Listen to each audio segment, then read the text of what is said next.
What's up, everybody? Welcome to another episode of Black and White Bodybuilding, where nothing is black and white except for your hosts. My name is Logan Schultz. I'm here with Paul Conyu. Paul, how's your last 7 days been? My son is black and white, but but my week has been pretty good. It's been pretty relaxing. I'm getting back into the swing of things. Did some blood work yesterday. HbA1c was super duper high, but I'm pretty sure I'm already diabetic, and I have been for a while. So I kind of care, but I kind of don't. But I just have to just stay on my cardio, do my walks, which is what I've been doing for the past year, just walking and cardio every single day, just because I know that like my blood glucose tends to get really high naturally, being black and stuff. Uh, so I got to like manage that. But no, I've got like 3 new clients from last week, so that was nice. New consultations, so kind of raking a little bit of extra cash. And I got a pretty interesting offer from the Middle East. But other than that, everything is great. Yeah, we talked about that offer a little bit. That was interesting. Yeah. Cool. Well, let's see. Last 7 days. We are selling our Airbnb property, so Nice. I spent an entire day out there on Sunday, basically fixing the ceiling and fixing all the paint that everybody had messed up. And I got to go out there. I'll probably go out there again this coming Sunday and do some more because there's some more things that could be done. Houses seem to be sitting on the market in that area for a little bit longer than normal, so I kind of want to make sure that the house is like people buy on feeling. So like if when they walk up to that house, like it feels good, like it looks good, like it's appealing, like I feel like they're much more likely to buy, or Mm. at least put more consideration into it than if it's like dirty and it needs paint and it needs X, Y, and Z, right? So it's not like a super high sought after area as far as like, houses are concerned because it's not directly on the lake. Mm. But either way, that's fun. Not in the last 7 days, but I want to say in the last, 2 weeks or so, 3 weeks or so, I got a pretty good boost in clientele, Nice. primarily from TikTok. So I'm going pretty hard on social media right now as far as like Instagram, I'm still posting, 5 times a week, but TikTok, I'm posting like 2 or 3 videos a day. Which some of that is just like random pictures of myself with some music and a short little something or another. And then other stuff is like previously recorded content, or the content that was already scheduled to be posted. So a lot of content being pushed out, just trying to grow and get to where I want to be, get like you, Paul. Trust me, when you get to a certain point, you realize that like all the amount of following is just a bit of like a. The more following you have, the more well known you are, the less privacy you're gonna Yeah. have. But it sounds cool. That's why that's why I'm like in a very secluded area. I don't like interact with anyone. I just do my own thing. Even like the whole bodybuilding thing, going out and doing stuff. I'm just like, you guys do that. I have a family to raise. You have fun. Well, I know, like, so um, I've kind of had to resort to the social media thing as far as Yeah. like coaching is concerned and picking up clients in other places. I seem to be around a couple of guys that they seem to have like soaked up the market somehow. Mhm. Like, I don't know how, but they own a large portion of the market that's like around me, around us that I see on a normal basis. So All right. um, for me to grow my clientele, like I have to start meeting new people, and so that's what I've been doing to the best of my ability. So, but my coaching business has always been like across the country. It's Mhm. never really been like even before I was doing social media, like I was getting referrals for people in Pennsylvania. Like at one time, I had more Eagles fans than anything else, and I'm a Cowboys fan, and so that was always a really fun time during football Yeah, season, especially because the Cowboys have sucked the last couple that's or crazy. the last decade or two. But yeah, so we got some Q&A going on. Do we want to do something serious or something goofy to start off Let's with? go for something. Let's go for something goofy. All right. Well, then we'll take yours. I don't have any. Oh, Wait, I thought you had the wait, goofy hold ones. on. So I posted your thing, and I think you removed your stuff, and when Oh, I you did, did. all the questions went away. Oh, did they really? Yeah, but let me see if I can kind of like. I thought about that after I did that. Yeah, it's cool. Yeah, they're all gone. I don't remember any of them. Yeah, Sorry, dude. it's okay. It was like That music is gone. I'm like, what music? Yeah, last time we did this, I had somebody ask a question right afterwards, and I Hmm. just didn't want that to happen again, and so I deleted it, but I completely forgot you reshared it. So, Yeah, you're good. Well, all right. Well, we'll just go over I with it. I don't have anything goofy, so start with a training question. Best and most useful intensifier. Hmm. Myo reps. What? Myo reps. Like, Mile yeah, reps? Mayo reps or Myo reps. MYOREPS. Never heard of this. Let's hear it. Well, so it was first created by Borges Fragnelli, which is a Swedish guy who I've been talking to on my DMs for quite a bit. Very knowledgeable, very smart. So the main premise of the myo reps is essentially you can do it in many ways, but it's much more better in like a lower volumes condition. Where let's say you're doing 1 to 2 sets. If you're doing one set, you in how I do it is like if you're doing one set, you would go really hard on that first set. And then the second set, you rest up a little bit and then you do the set again, but maybe you'll take like a load reduction. Because after you take the second set, you'll basically rest for like 15 to 20 seconds and then just do like little mini rest pauses, but you're not taking them to failure because the point of it is like you don't want to take it to failure because if you do take your Maya reps to failure, it's sort of like a rest pause, so or cluster sets. I was about to say, I think I normally call this a cluster set. Yeah, a lot of people do. A lot of when you once you get to like intensifiers, they're just rest pauses because you stop and then They're you all go again, and then they're some all form of rest pause. yeah. Yeah. But the main purpose for this is to like accrue more total volume in less time, especially if you're running out of time. But you not going to failure doesn't necessarily push your muscle to the point where it causes a great amount of muscle damage, but rather you leave like 3 to 4 reps in the tank, rest up for like 15 to 20 seconds, and then go again until you end up getting the amount of myo reps total that you're looking for. Yeah. So yeah, I generally call this a cluster set. The only thing that I've ever done it on is hack squats, Mm-hmm. and it's always ruined my life. Huh. Yeah, it's always ruined my life. I didn't. Um, that is a very good one. It's not the one that I use most of the time. Mm-hmm. I think if I'm going to use an intensive, like let's say for myself, I've prescribed cluster sets actually quite often. Yeah. Um, but or a myo rep set. Yeah, I mean, it's probably not meant to be the same thing, but the way that this explains it is exactly the same thing. Yeah. Is the Those way I use it. they're just different variations of rest Yeah, pauses. yeah. So if I'm going to do an intensifier for myself, I'm most likely going to do a drop set, Mm-hmm. and then I'm not taking much of a break. Um, like I'm not resting for. I don't really like a true rest pause, Mm-hmm.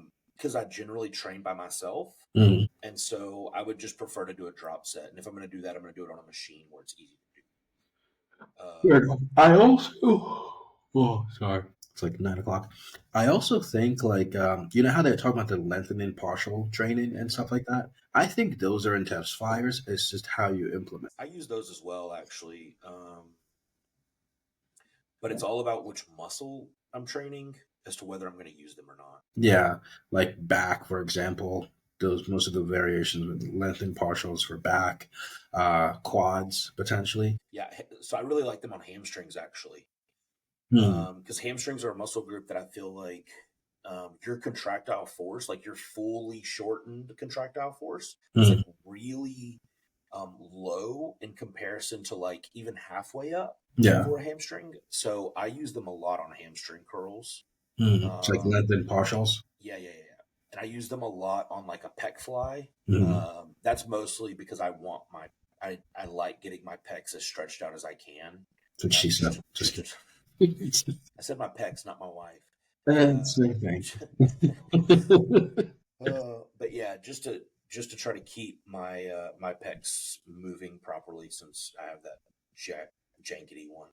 Hmm. So Yeah. I do use them on leg extensions too, quite a You bit. ever there was a video of either Tom Platz or John Meadow where like they're doing the sissy squats on the hack squat. Okay. That shit's brutal. It's basically like a lengthened partial training where Yeah, like you're coming down, but like you're doing a sissy squat with the hack squat. You're like literally just bending your knees, and yeah, it's like that shit hurts. yeah, Those are also really fun for like an intensifier set. yeah, yeah. I've done like I've gotten off of a leg press and then I'll do like sissy squats, like a normal sissy squat that you would do with your body weight, where it's like you Mhm. just fully lengthen it out and rep them out. Yeah. Yeah, 10 to those are really 15 reps after yeah, as a superset or a yeah, an intensifier, I guess you could say. yeah. Yeah. All right. What else we got here? Top 5 tricks to improve appetite in the off season. Ooh, GLPs. Just kidding. Well, That's the only trick you need. But yeah, yeah. water, drinking lots of fluids can help, especially when you're in the later stages of contest prep. Did he say Uh, off season or? Off season. Yeah. Oh, To improve appetite in the off season. oh, so like to improve. Okay. Whew. Why would you have appetite problem in the off season? Paul, some of us have to eat absorbent amounts of food to grow the way that you do. I mean, I do too. I eat a lot of food. I mean, it's just I don't tend to like. I'm always hungry. That's a weird thing. So I don't have a big appetite. Okay. So even Um, when I'm eating like uh yeah, I just don't have a big appetite. so I think the one thing I would usually recommend is just eat foods that are not satiated, or like have a little bit of a balance to where like you may eat healthy at like that 67, 80%, and then the rest can kind of just be like 20% of like shit food pre and post. Just like stack up on carbs in your pre and post. So one of the things that I like to do is I like to substitute high volume foods for Mhm, low volume foods. So what I mean by that is like high volume, but they're not as calorically dense, and then mhm, swap them out for lower volume foods that are just more calorically dense. So like dried fruit is mhm. generally super high in carbs, but the amount of food you're actually consuming isn't nearly as high. Or honey. Honey is everybody loves honey. Tastes good, right? Like it's sugar. Yeah. 15 grams of honey is like 12 and a half grams of carbs. Jeez. Um, so that's what I mean by like low in volume, but Mm. high in calories. That I found that helps the most. Another thing that's also good that I've done, I typically do whenever I need more food, is the intra carbs. So, like, if I need like an extra 100 grams of carbohydrates and I know I'm about to go train, I just put 100 grams of carb powder and water and just drink it all the way through. So I get that extra grams of carbs into the diet. But it doesn't like keep me full or anything. It's just there to just have me just drink it, like empty calories in a way. Also, making your food taste good, Ooh, that's a really good one. making Or it eating foods you actually enjoy. I'm yeah, fucking yeah. making it really palatable. Right? Like I don't know about you, Paul, but I could eat like canes pretty much any time of the year. Canes? Yeah, What are those? you never had canes? No, I Like the don't know fried what those like the are. fried chicken tender place? No, never heard of it. First time. Do you like fried chicken? I like burgers, but You like I guess burgers? fried chicken kind of works too. I Okay, don't know. okay, we'll go with a burger. I could eat Five Guys any time of year. Dude, I could eat Five Guys like every day. It doesn't matter how full I am. I could eat ice cream again Yeah, anytime, no problem. It doesn't matter how full I am. I can I eat could ice eat cream. Kit Kats Yeah, anytime. exactly. So if you just make your food more palatable and you make it taste good, you'll actually want to eat it, which will help your appetite. Or like I said earlier, just eat the foods you generally love to Yeah, eat. Because I think sometimes a lot of people when they're bulking, it's okay. I don't have an issue with people doing this, and it's perfectly normal. I'm just saying. But like you don't have to eat clean 100% of the time. But there are certain foods that like you just enjoyed it. It's like they're kind of in the middle. Just eat those. Don't like stick with the regular chicken and rice kind of thing. Like just eat things that you know you would enjoy to eat and that you would be looking forward to eating that. So yeah, because of that, you don't have to think about, oh, this is so much of a chore to eat all the stuff over and over again. yeah. It's also going to help your digestion if you actually like hunger for something and you actually want to eat something. Um, Yeah, yeah. So that's not 5 tips, but that's a handful. it's a good amount. Yeah, it's enough. That's all you need. Calories in, calories out, motherfucker. Don't be a pussy. Eat your food. Just eat. All right. Top 3 off-season drugs. I did the first two, so you can go first. Okay. Top three off-season drugs. I'm gonna go test. Test is always best. EQ and Deca. Okay. Those are my favorite. That's my favorite Okay. cycle. Well, not a bad choice. Pretty good choice, to be honest. Yep. Um, dude. Actually, I'm gonna add in one more, and Okay. this is for me specifically, and could be for anybody that EQ crushes their estrogen. It does. Add in a very low dose of Trest on top of it. hmm Like I'm doing 10 milligrams every other day, and it keeps estrogen in a good place. Kind of counteracts a little bit of that EQ Yeah. if it crushes your estrogen. So Nice. So I guess Tess is always in, no matter what, in a way. Um, so during the off season, it's at like 200 typically. Um, I usually don't run blast until this year. That was like one of my blasts that I did this year, and it was also the very first time that I used NPP in mhm. quite a long amount of time. I would say the way that NPP made me look potentially might have it be there as the second drug. Just the fullness, the size, the strength, just the round, bubbly look. So that's two. Number three, man, clenbuterol. Like I just love clen. I just love clen. Like it just manages fat loss so much better during the off season. Like let's say you're eating like 4,000 calories, just keep on eating 4,000 calories, just add clen in, you get like a 20% decrease in overall caloric reduction. So now you're like 35, 3,600, but then you're still eating a good amount, but you're burning so much. So you can kind of like use that as a way to mitigate overall reduce fat gains, or just do cardio. Or just do cardio. That's funny. Um, Good lord, cardio, you lazy fat fuck. Yeah. So these other two, I'm not so sure about. Let's see. How do you think we're supposed to navigate life slumps and training consistency? By being flexible. So let me give my example of like when my son was born, right? I was training like 5 days a week before he was born, but then he was born and I kind of switched down to like 2 to 3 days. And I just rotated over to like full body, maybe Monday, and then full body Thursday or Friday. And then I rest and kind of like help taking care of everything, manage things out.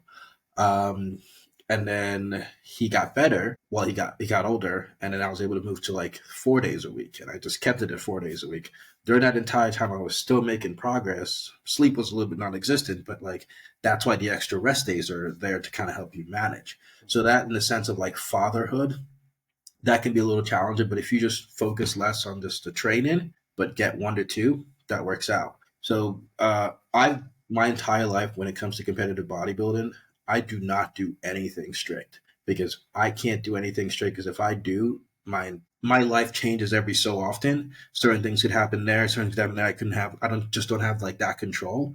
So I just learned to be flexible within certain scenarios that where if something happens, okay, cool, I'll just adapt to it. And that way it just keeps me consistent. Yeah. Kind of how I rock with it. I think the main takeaway from that is that you just maintain some level of consistency. And by consistency I mean doing the shit.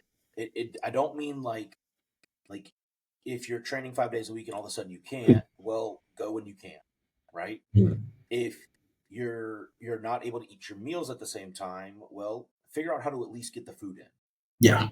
right? The point is that don't drop off altogether and don't give it up Mm. because there is still some progress to be made whenever you aren't 100% on plan. I would rather somebody that's 50 to 70% on plan year round than somebody that is 100% on plan for 4 weeks and then they're not on plan for the next 6 months. Like we're Yeah, going to see like some more progress with one versus the other. yeah, and I think if people just kind of another thing is like most of you guys are not making money out of this. Mm-hmm. And because you're not making money out of this, you can understand that you can have a little bit more flexibility to do certain things. Yes, there's the aspect of like you want to be your best, you want to be amazing, you want to do everything you can. But in many ways than one, you're sacrificing so much portion of your life just to do this one thing, which probably just gives you a little bit of like self gratification of like, oh, I did it. I'm jacked. I look crazy and amazing and everything. But like, there's like other aspects of certain people's lives that they don't really take into consideration because they're just trying to focus solely on bodybuilding. But then they're so strict, they're so regimented. But then at the end of the day, there's like nothing else outside of that. So just have a little bit of flexibility to overall just help you stay consistent. You don't need to be balls deep. But if you're like at like the pro level and you're making bank and your entire life relies on just being a Yeah, for professional sure. bodybuilder, you're getting paid to bodybuild.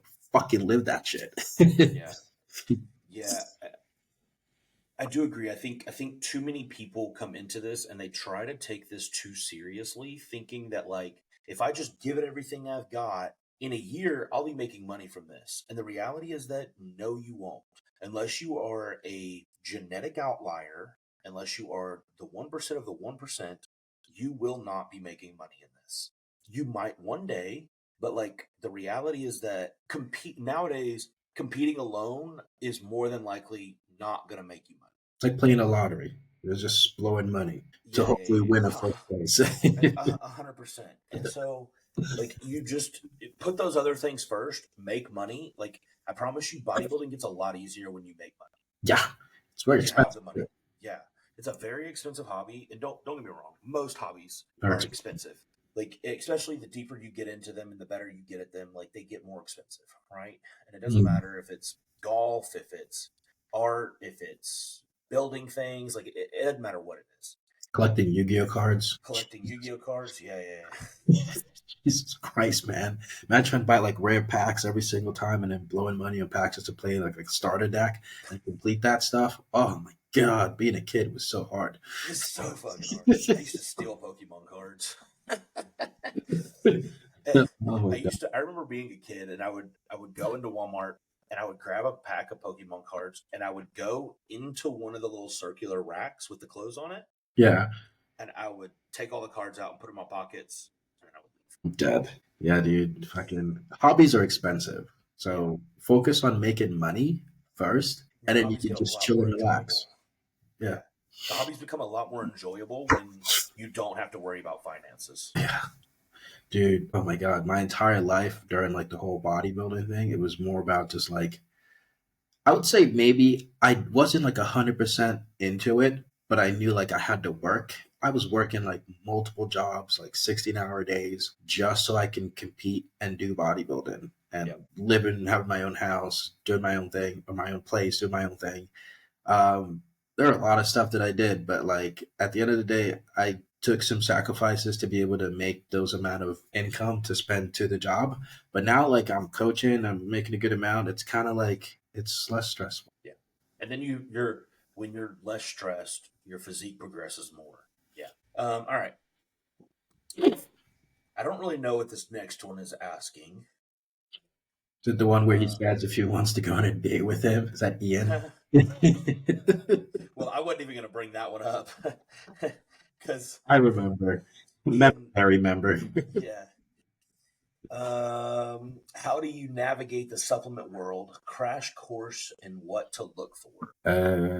You want to take this one first? I can bounce off some ideas. Yeah, I mean, look, to be honest with you, if you're just looking at a random company blind, I mean, it kind of depends on what supplement you're looking at, and then maybe um, if you're looking at like sports nutrition brands.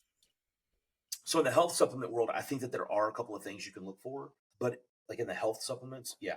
But in the sports world, the only really things that I'm going to avoid altogether are like proprietary blends. I don't really care for them, just because it doesn't tell me exactly what I want. Most companies have gotten away from them, but you'll still find some. Other than that, though, I really try to find companies that I trust. I guess you could say. Um, Now, I do use one company's product that I don't really like the rest of their product line, but I do like the one product that I use. But I feel like it's kind of hard to know when it comes down to sports subs. Are they referring to what they should use for themselves and what to look for, or I see that's what I'm not really certain about. Like I don't know, are they talking about like how do I know that the brand is good, the product is Mm. good, or like, Maybe they're just saying like what supplements out there are like good to use. Maybe. I mean, how do you navigate the supplement world? Crash course in what to look for. It's like I Okay. should have asked. I should have asked exactly what was meant by this, but Yeah. So I'm gonna take my coaching expertise into this, which isn't really much when it comes to supplementation. I just tell my clients, yeah, dude, you use whatever the hell you want. Like, I don't give them like a supplement list because as long as I know the nutrition, the diet, and the training, and the sleep and recovery are on point, everything should fall right into place, especially for your average individual. For other people who may need extra help with supplementation while they're supplementing other extracurricular stuff, then that's where we worry about like the health products, but we only implement those based on what the blood work says. If there's certain markers off your blood work that's off, then we can kind of be like, hey, try to do this, or maybe try to reduce stress, or just manage everything else within your life before supplementing anything else. Um, because I'm also going off based on my experience. I don't necessarily rely heavily too much on supplements, so that kind of transferred over to my clients unless it's needed for health reason. Because I strongly believe if you're just eating a good, sufficient, balanced diet and you have your micro and your macronutrients kind of all meshing where they you should be covered unless you're at the top of the caliber of a certain sport or a certain competition where you need that extra little edge, that 1%, it can help. But if you're consistent, you're putting the work in, you're resting, you're recovering, most of your supplement needs are not needed except if you just psychologically just want that extra boost because it makes you feel good. yeah. So the only supplements that I ask my clients to take, there's three of them. Vitamin K2 D3. I have found that most people have lower levels of vitamin D because most people don't get enough sunlight. Mm, So between 5 and 10,000, typically people will start to feel better in mm. general well being. Um, so Decrease I mood do, as well. yeah. So I typically give that to everybody. Vitamin C, generality, right? Like it's an antioxidant. Like it's not bad for you. Like it's super cheap. So I just give everybody 1,000 to 2,000 milligrams, Mm, and then krill oil. And krill oil primarily for heart health and lipid health and all of its wonderful benefits. Most people I'm only giving 2 grams to. Me personally, I take 6 grams a day. I take 3 grams in the morning and 3 grams at night. mm. But that's because um, I have like hypercholesteremia runs in my family, Okay. and so that's partially why I take such a high dose. Mm. So like reasons like that makes Yeah, perfect sense. for But sure. I think nowadays when certain coaches or people in general are just like giving off a list of supplements right off the bat, and Hmm. then they're like, yeah, use my discount code. Yeah, I've done the whole discount code thing before, but I mainly just do it for like health supplementations. If the client needs it, I usually don't even promote anyone's health supplementation unless I Yeah, see like the client needs it. But like there are certain coaches who make a killing off of that, which I get it. You're making a killing, but like that shouldn't be the first thing you should give your clients right off the bat. yeah, yeah, yeah, yeah. Yeah.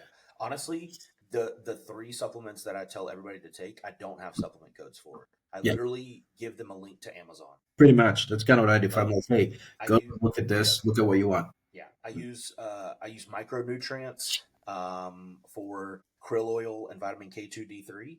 Mm, And it's because they make larger serving sizes. mm. So I can buy larger quantities and I don't have to buy them as often. Yeah, pretty much. And they If come in so for fish oil, you just want to make sure that it's from a smaller fish like krill or anchovy, and mm. then you want to make sure that it's in dark packaging because sunlight can degrade it. And micronutrients fits both of those, so that's why I use it. Fair enough. Like so for usually for clients who are naturals, I would give them creatine if we need Totally. an extra boost, especially during off season or contest prep. I would give them vitamin D3 and K2 just because some people just don't get enough sunlight. I'll probably double up the doses during the wintertime because not many people tend to go out and get that much sunlight. And there's also like everyone across the world is kind of pretty depressed during that time anyways. Yeah. Magnesium to kind of have that balance out with the vitamin D just so it's better for absorption, especially if you're taking it with some fats in the morning for breakfast. Um, what else? What else? What else? What else? That's kind of it. And maybe Okay. your him buying if it's a fat loss phase, but that's pretty much it. But for enhanced, the list is huge. Yeah, that's a whole other topic. That's a Yeah. whole yeah. And then when you talk about like honestly, I take more right after coming off cycle than I do during the cycle. Yeah. But what about some sports supplement brands? What would that refer to? Huh? What would be some sports supplement brands? I mean, I'm talking about like protein powders, Oh, oh, oh, pre-workouts, oh. pump products, basically all the stuff that I really only use a protein and a pre-workout. I don't really use anything else for most companies. Just protein. Yeah. Yeah. I buy a tub of protein every month. That's it. Who do you use? Whatever I can find, man. Okay. Yeah, I mean, the reality is that like this isn't 2010 anymore. Most Yeah. companies today are providing a high quality product. Mm. Now they all aren't, but most of them are because they have to if they want to be competitive. Yeah, they have no choice. Yeah. It's like Used people. to they could get away with the nitrogen spiking and stuff like that, but you can't do that nowadays. It's kind of like people trying to like have like fake growth. Like, okay, good luck making a business having fake growth in Yeah, 2025. not anymore. We know how to test that shit. It's Yeah. so easy. So yeah. Um, yeah. So Was there another one? that is all the questions. Okay. However, there's been a topic that I've been thinking a lot about. Ooh. I'm gonna get it pulled up really fast so I remember. Okay, so I want to talk about constant reps versus like pausing to catch your breath or stuff like that, like between every rep. So, and I think I'm primarily talking about like let's say like on a hack squat. Okay. You find that a lot of people will they might bang out a couple of reps at first, but then they do a rep, they pause at the top, and then they do a rep and then they pause at the top, and then they do a rep and they pause at the top. Okay. What is your opinion on how you should be training within a set? Within a set, how should your reps look, etc. First, let me give my experience on it. Um, I do tend to focus more on the constant tension um, option, but there comes a certain time where that lactic acid buildup is just so intense that you need to have like a little bit of a pause if you want to finish the set in whatever rep range you're trying to aim for. So I usually do that. So like for example, like hack squat. I don't do it for a lot of things, but maybe stuff uh, like hack squat, for example, Mm-hmm. I would do it there where like let's say my goal is 15 and I really want to get 15. The first 12 are just constant tension, constant tension. Then the last three is kind of just like, fuck, this sucks. And then go back Yeah, down. Then you repeat that. I don't think there's I don't have any opinion on it because if the goal is to push your body, especially when you're training within a given set, you're taking that to close to failure, then those reps where you're pausing, you're kind of getting your body to push you close to failure. But once the set is done, it's just like you get off the machine, that's the set is over, you know? But those are okay. what my thoughts are. So let me ask you this: why would you do like that in that set of 15? The first 12 are constant. So why would you not increase the weight and have that pause at the top of each rep instead? Because my legs respond a lot better to higher volume and higher reps. But I could do exactly just But that. you would do the same amount of reps. Yeah, I'll do the same. I would still get 15, but that would have to I would have to decrease the weight You to think you keep would have that to stay decrease the weight? 15. Yeah. So no. I mean, not so. Let's say you do 4 plates per side, and you're able Okay. to do the 12 constant tension reps, and then you do three where you pause at the top for Okay. 15 reps. Right? Okay. In my mind, if you were to increase the weight, Okay. paused after each rep for a second, Okay. you should be able to do 15 again with more weight. So And you why would you choose the constant tension over the latter? so I think it's a lot challenging if so usually when we're talking about constant tension, you're just going and going and going and going without like any pause in there. You can get more reps with the constant tension, but if you take that 1 second pause, you're not going to get as much, in my opinion, you're not getting as many reps as if you were just going constantly over and over again without breaks. Because if you're taking that 1 second pause, you're really going really, really deep, all the way down, really holding it there, and then exploding back up and then come back again. Top at the rest point. Oh, that's interesting. I wouldn't pause at the top. I guess the only reason why I would pause at the top is because it's just the overall pain and then trying to finish the total set of like whatever the rep range is. But I wouldn't pause at the top just to pause there because nothing happens at the top for most look, especially hack squats. Okay. So the reason that I'm bringing this up is I've seen it where people are kind of transitioning through this strength from like strength and conditioning Okay. or powerlifting, where they're used to moving weight from point A to point B. Mhm. And what they're doing with their rep sets is like on a hack squat is they do a rep and they take a pause at the top. Okay. And then they do a rep and then they pause at the top. Okay. So that's why the topic is on my mind, right? Okay. Because I'm explaining that if you keep under constant tension, yes, you accumulate muscle fatigue faster, Mhm. and you cannot do as many reps Yes. versus if you're pausing at the top, right? However, if you are pausing at the top with each rep and you do more reps, you are causing a larger load on your CNS, Mhm. and it's going to cause more fatigue overall, not necessarily just on that muscle.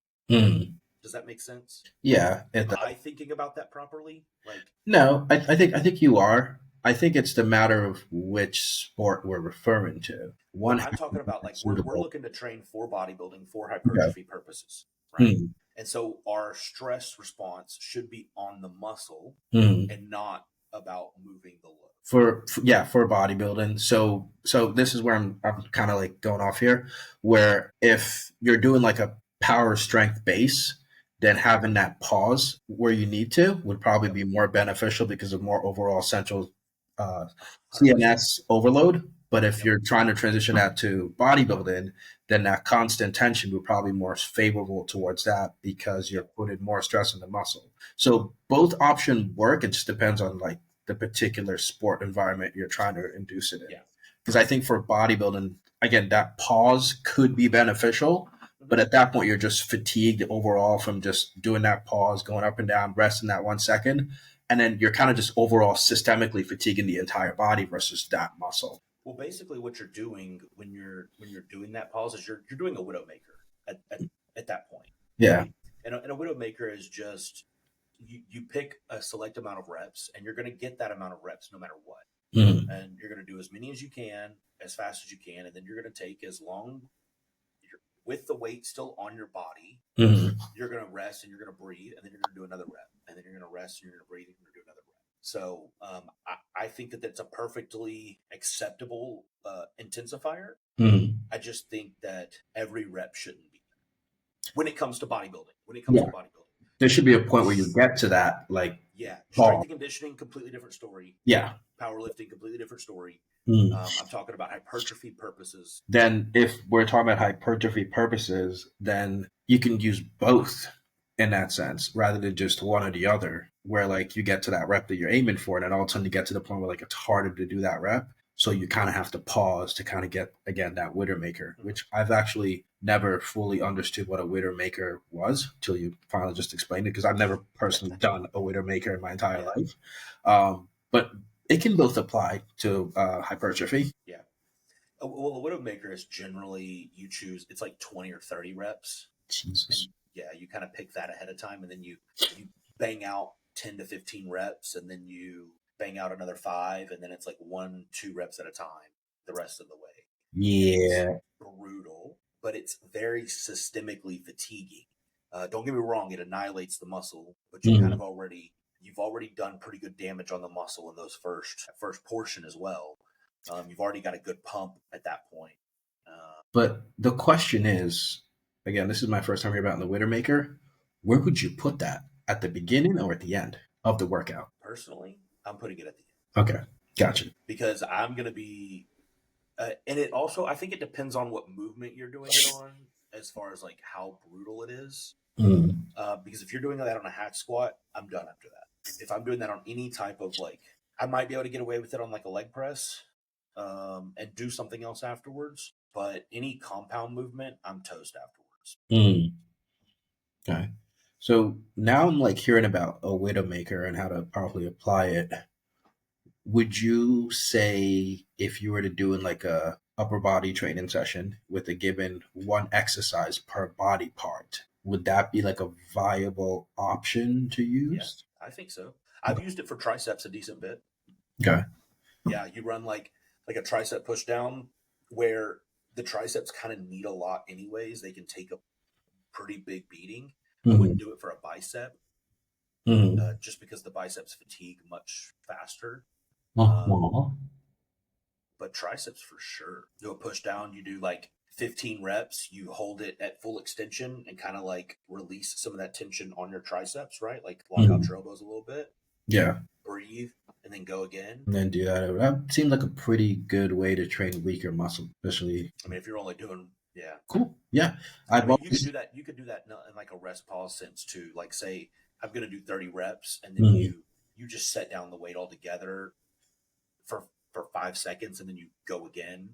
Mm-hmm. Um, So, like, what would be the difference between a rest pause, a cluster set, Widowmaker, Myo reps, and all that stuff?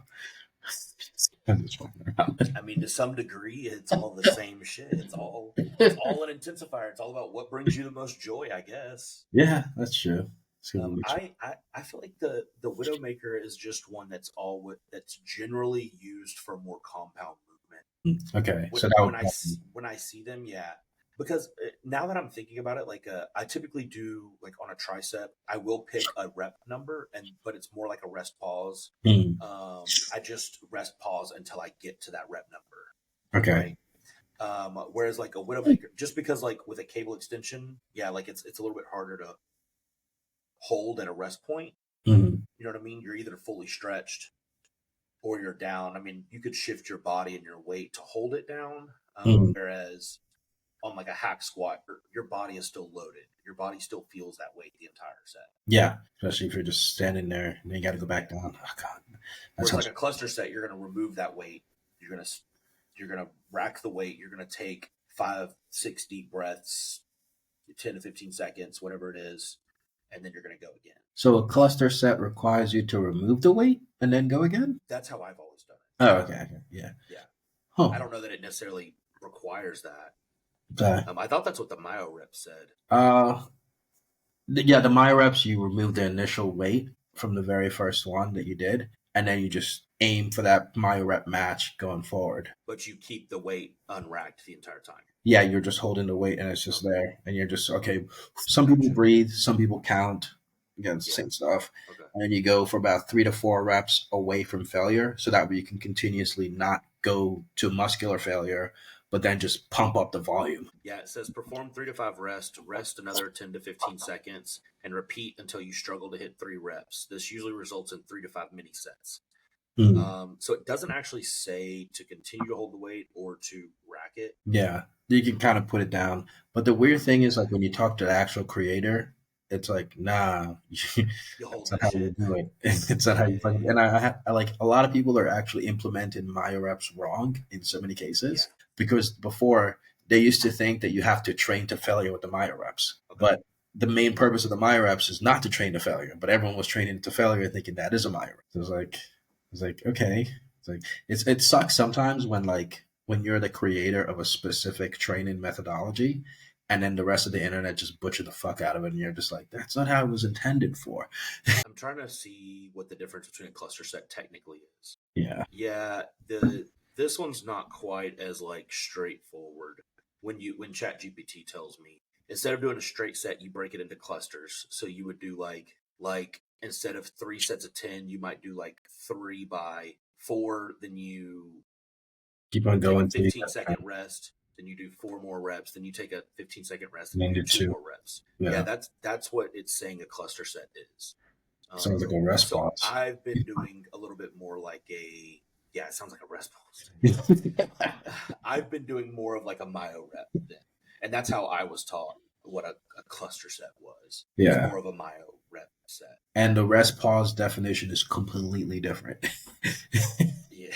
It's like, this is all the form of I because guess I never really thought of intensifiers like that in detail. yeah. But I also don't like. There are like sometimes when I'm training, like I get the itch to like if I don't like a set, like I might set it down for 15 seconds and then I might go again. Hmm. Or like I might just throw a random intensifier in, whatever pops into my brain first, I might do it. Yeah.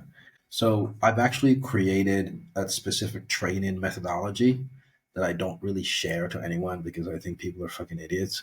But but it's just so funny. You know how like people often have like reps in reserve, right? Mhm. Where like you purposely intentfully just like leave reps in reserve. So what I did, because I'm fucking funny as shit, what I said was reps in reverse. So how to do reps in reverse. So what you would do essentially is you would do, let's say, a total of 2 sets because you have a lot of energy to push through those 2 sets. So the first set, you would purposely, intentionally leave reps in the tank, where essentially, let's say you're trying to get like, well, let's say 10 reps, for example. You push really hard, but then you leave 2 reps in the tank. So instead of 10, you now have 8 reps in it. You did 8 reps. So you take your little break, you rest up, maybe 2 to 3 minutes, and then on the second set, you go in reverse by having the reps in reverse, where you actually just go for the 10 and push it straight to failure. I know, because you're intentionally leaving those reps in reserve, which saves you energy from going balls deep and all out to failure. But because you only have 2 sets where you can kind of just give it all you can, the initial first set of a given exercise, you can do a lot more reps in it. But if you purposely, intentionally leave some reps in the tank, then you rest up, your overall connection, your neurological activation is already active and ready to go. Then when you go for that second set, because you left some reps in the tank, you can really do more total reps. So would you keep the weight the same? Yeah, you'd keep the weight insane. But this is sort of like if you don't have a training partner kind of thing, and you really want to push yourself, so you kind of purposely gauge where you're at, and then without the training partner around or anything like that, you really just push for failure.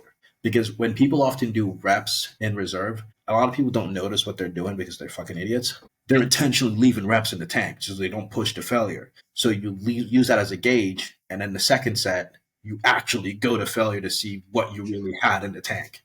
Okay. So I got you. Okay. Yeah. And now that explanation, I was like, Paul, this is dumb. What the fuck are you talking It about? sounds dumb at But first. then when you explain that like uh, the first set is more of a gauge, Yeah. you think you're at this point where you're like, okay, um, at 8 reps, I think I had 2 reps in reserve. Yep. And then you rest up for a bit, get yourself recovered. But this can all be done like a lower volume setting because you can really, really push to failure on that second set. Yeah. So Or you can just push till failure on the first and second set. you can, but if well, no, but here's the thing: if you really do, what I've noticed with coaching clients and then manually making their training program, if you push to failure on that first set, let's say you got failure at like 10 reps, for example, right? And that was like your all out failure. If you recovered sufficiently, I bet you're not 100% getting 10 reps again. No, I would typically have somebody decrease the weight by 15 to 20%. But if you keep And the load the same, you wouldn't get 10 reps again. no, you wouldn't. That's the point. Yeah.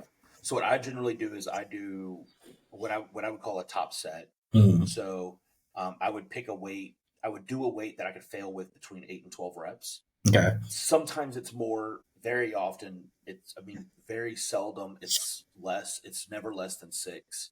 Mm. But occasionally I might pick a movement where it's 6. But most of the time it's between 8 and 12, and then I'm going to go to absolute failure. Um, and then I'm going to for my second set, I call it a back off set. I'm going to decrease the weight by 15 to 20%. And Mm. by decreasing the weight by 15 to 20%, I should be able to fail within that 8 to 12 rep range again. Or Now, more reps. potentially, it's all about like, so depending on how many reps I do will depend on how much I decrease the weight or keep the weight the same. Mm. Occasionally, if I go over that 12 rep range, I know that I can probably, like, let's say I do 14 reps. On the second set, I could probably do the same weight again for 8. Mm. So I'll keep the weight the same. Okay. So I usually work with back off a little bit differently, where I only implement back off if I'm under 7, 6, or 5 reps in that first set.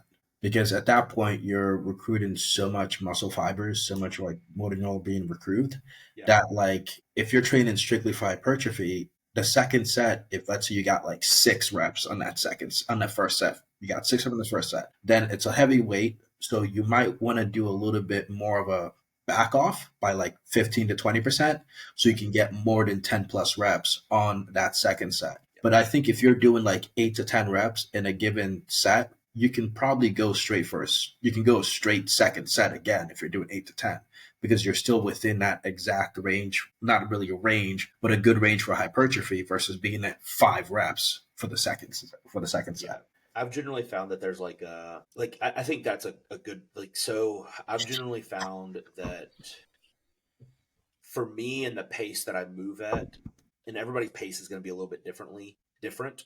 Mhm. If I do anything over 12 reps, I can generally do the same weight again for eight Typically, to 10 ish, right?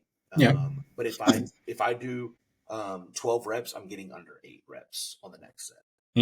Typically, Like, that's why you keep the yeah, reps the weight the same, and you don't like move it because if you perform everything at your max, at your failure point, and you rest, there's already so much fatigue buildup from that first set that that second set is automatically going to drop if you have the second set. That's yep, why oftentimes when people do like their reps, they people didn't used to do this before. People would just use like 10, 10, 10, 10, 10, yeah, 10 everywhere. But the last few years, when people train, you kind of see like, okay, 10 and then 8 or 9 on the second set. And then if they do a third set, it's like 7 or 8. There's that drop in fatigue that falls off. And because of that, you usually lose 1 to 2 reps if you're within your gauge of reps in reserve. I've never been able to get that close. I do it every fucking day. Two, two, two sets, yeah, 2 sets back to back. I've never been able to get that close 2 sets in a row. Yeah. But you'd have to take like, let's say if you get 12, for example, and you push Mm-hmm. pretty hard on that 12 for that first set, 2 to 3 minutes rest, you may potentially get like 10 on the second. If you're taking a 4 rep drop from a 12 rep set, that's a that's probably not enough recovery. So that's why it's such a big gap. From 12 to 4 is a big gap in overall lack of recovery. But if you recovered sufficiently, it ends up becoming 10 or 11. Yeah. Yeah, I probably train a little bit faster on most things. Um, it also depends on the day, and who's talking to me or who's trying to talk to me. Yeah. That, That can alter how my rate of how fast I'm going. yeah. I Yeah. don't know. Now I'm curious. Now I want to start timing my sets and seeing where that line is for Yeah. like what I would normally do, and then what I would need to do to keep the weight the same and get close to the same amount of reps. Yep. If you do it right, Because it should be 1 to 2 rep drop. my concern is that the amount of time that it's going to take me to recover within that time frame to hit that to be that close in reps is that I'm going to spend too much time in the gym, and I'm going to need to Typically, go. I'm going to need to go yeah, home. typically, if So I feel like that's part of the constraint, mm, and that's kind of why I like to use the back off as a drop in weight, 15 to 20%, so that mm, I'm still keeping within a particular rep range. mm, Sometimes I do have one set. The first set might be like 6 to 10 reps heavier, and then I'm gonna go like 15 to 20 reps on the second set. But it kind of depends on where it's at in the workout, what movement it is, etc. yeah. kind of thing. I guess in many ways, the back off, if you're like somebody who needs less rest, actually makes so much more sense, Mhm. because you hit your very, very top set. Cool. You don't need to rest as long because you're not using the exact same load again on the second set. So that drop in back off, you can get like 1 minute, maybe a minute and Yep. a half in rest, and then you Yep. can get more reps out of it on that second set. Yeah, I mean, you're still pushing the muscle to failure. I I don't know if there's a difference between like taking the additional rest. Are you going to build more muscle tissue because you were able to perform a higher weight with more reps, or I don't know. Closer to failure. Because as for experienced trainees, the closer you get to Yeah, failure, the more overall, I won't say muscle growth, but the more chance of yeah, hypertrophy happening. So if you are able to get that 1 to 2 reps on the original first set, you're still pushing a little bit closer to failure, but it's still the same load. But because it's the same load, you're still doing more overall volume because it's more work. So when you're looking at like a second set and you're looking at going till failure, you're not saying that I reached failure if you did not reach the same amount of reps as you did on the first one? I might need you to rephrase that again. Okay. So based on the wording that this was my understanding of what you just said. Okay. Is that on a second set, if you do 8 reps, Mm. you actually didn't reach failure because on your first set you did 10 reps with the same weight. You may have 0 to 1 rep in the tank, but because so on the first set, you you you essentially don't go to failure. Yeah, I'm not talking about your reps in reverse. No, no, I'm talking about the reps in reserve. That's what's needed. So like on the 10th, let's say you do the first set on the 10th rep, right? You're basically 0 to 1 rep in the tank. But because you're 0 to 1 rep in the tank, you could have gone for 11. But if you did for 11, your overall form, your technique, the way that you move the load wouldn't be the same. So the exact same rep speed and repetition would be a bit of a struggle. But then if you go for that 11th rep, there would be so much energy spent just trying to get that weight up because you're trying to push closer to 0 at that point. Mm-hmm. So that will actually require more overall recovery. But if you leave maybe like 1 to 2 reps in the tank, that's like the struggle. But like your technique is still good, everything's still good. But the only thing that's a bit of an issue is like there's that there's a technical breakdown. You use your technique breaking down as a way to gauge your overall reps being closer to failure. So because of that, if you were to rest up for however minute, maybe 2 to 3 minutes, then because you failed at the 10 and didn't go to the 11, you didn't spend that much extra energy aiming for that 11th rep, but you had 0 to maybe 2 in the tank. And if you did the second set again, you may get 8 or 9 reps because that gauges your overall reps in the tank, if that makes sense. Yes. Would you consider that second set a failure set? The depends. If that's your last total set and you got to 8 and there's like technical and mechanical breakdown, then I would consider that second set a failure set. But if you had a third set in there and you could do more, then you probably You left one. it would do more. You do more set. Yeah. Okay. So it's like The way you had worded it at first, hmm, I understood it by you saying that the second set wasn't a set till failure. if you're talking about reps in reverse, it's a little whole nuance. Yeah, it was just it was. We're on the same page. We're, I'll just leave we're it on at the that. same page. We're on the same page. Yeah, Yeah. yeah, yeah, yeah. Okay, okay. Yeah. Yeah, generally when I'm talking about failure, I'm talking about mechanical failure. What I don't want is a massive shift in the way that you are moving the weight, right? Mhm. We want that muscle to fail, not your body to fail, Pretty much. if that makes sense, right? Yep. But then So, often like technical failure is just technique breaking down. yeah. That's how one should gauge their overall closer to failure. I generally say that, like with most things, I'm okay with it within a 10% range, but nothing more than that. Yeah. There are certain things, like if I'm doing like a rowing movement, like we have this mega mass, it's kind of like a barbell row machine, or like a cable row. Like I might be okay with a couple of extra reps that are a little bit sloppy, Mhm. that are probably outside of a 10% form breakdown, if you will. Yeah. But I think back is one of the only things that I'm okay with that on, because generally speaking, you're probably not going to injure yourself if you're kind of jerking a little bit on a cable row. No. If you have a little bit of torso movement, or if you have a little bit of torso movement on a machine row. Well, back is the only one of the main muscle group, back and legs, where you can kind of push a little bit of extra hard on a given set, Yeah. mainly because there's so much muscles involved moving the back. So you can kind of jerk it and you still get the same amount of progression that you would if you were to go beyond failure. Same thing with legs. But, Cool. Well, yeah. we've been on for over an hour at this point, so I will talk to you next week. Good episode, though. Yeah, sounds good. Interesting conversation. Yeah. Catch you later, Paul. All right, later.